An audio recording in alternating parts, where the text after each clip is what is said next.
Good morning, Net Worth Nation. Your console, aka Ron G, coming to you direct today with a very interesting topic. Shout outs to cousin Rob, who sent me a very interesting video by the Dr. Boyce Watkins, who works on the Black Business Network.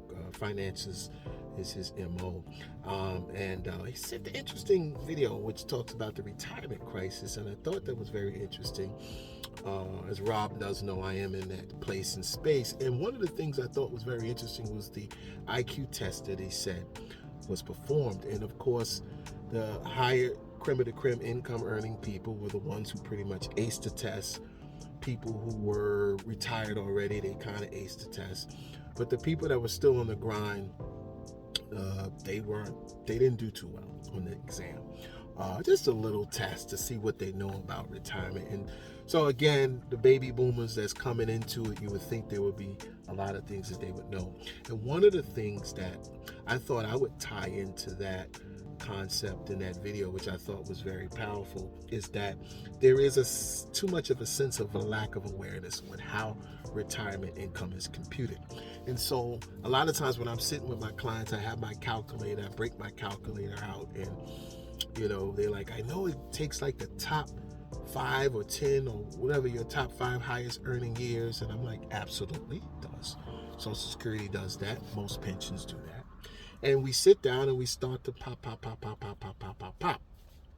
The funniest thing that they notice is that if they're bringing home a monthly income of like, let's say $5,000 a month or $6,000 a month, they're noticing that when I'm done calculating their social and when I'm done calculating their pension, instead of them bringing home $5,000 or $6,000 a month, they bring home like $2,800 or $3,100 or $3,700. But they're not bringing home the 5 and they're not bringing home the 6. And they're like, I'm lost. I don't understand. Don't they know that? Didn't they know that this wasn't going to cut it? And even in the 401k universe, there's a lot of people that when they're done calculating the 401k and they kind of break it out, it's either going to give them enough money to like pay off some expenses right up front, or it's going to, let's say, I don't know, give them some money to stretch out over maybe like a 5 to 6 year period. And again, we're talking about the living longest era that we're in. 60s, 70s, 80s, people even getting up in their 90s. You see, I got this on. I'm going to a Medicare appointment. So what am I saying is that even in the high earning income markets, who are well aware of those percentages, there's always still something lurking that people have to be prepared for. And that's why I'm here today to talk about the bucket list. See, the bucket list is not just for the income gap that obviously exists between Social Security, the 401k, and the pension.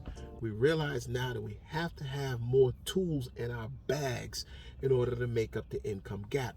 That's what the buckets are for. We'll talk about that on another video that I have called The High Income Trap. Don't miss that video. But for the sake of today, I just want to bring special attention to the unpredictable health care concerns that happen to all of us, really at all ages.